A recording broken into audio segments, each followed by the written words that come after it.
จากฝนเมื่อปีไกลที่ฉันได้มีเธอข้างกายได้รักกัน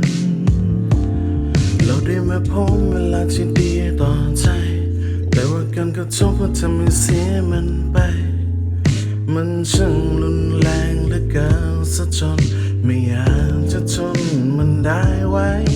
ให้เรื่องของเรามันยังเป็นดังเงาสะท้อนเรื่องที่สวยงามยังคงตามหลอกล่อนพาฉันเดินทางกับหลังดังได้ย้อนเวลาทุกค่ำคื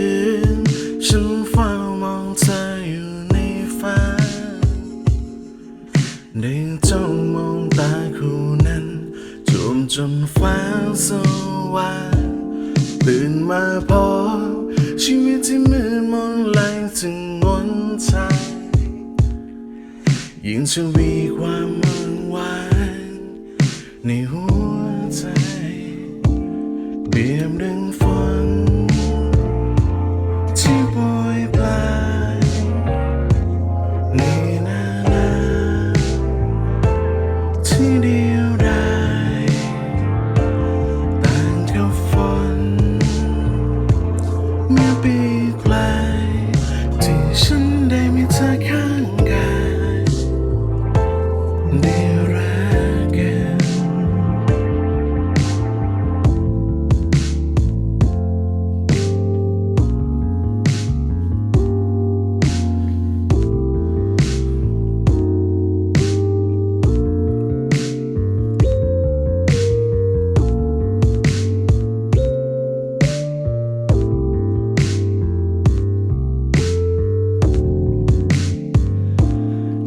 ทุกสิ่งเกิดขึ้นและดับไป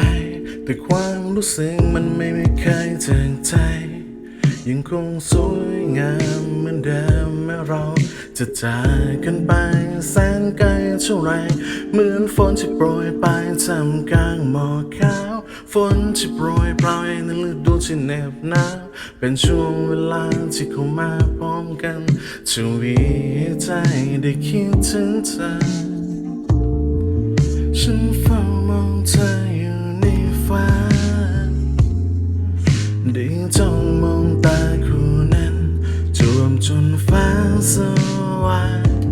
ตื่นมาพบชีวิตที่มืดมนแรงสักหนทางยิ่งจะมีความมืดวางในหัวใจเปรียบดังฝนที่โปรยปลายในหน้าหนาวที่เดียวดายต่างจากฝนเมื่อปีไกลที่ฉันได้มีเธอข้างกายได้รักกัน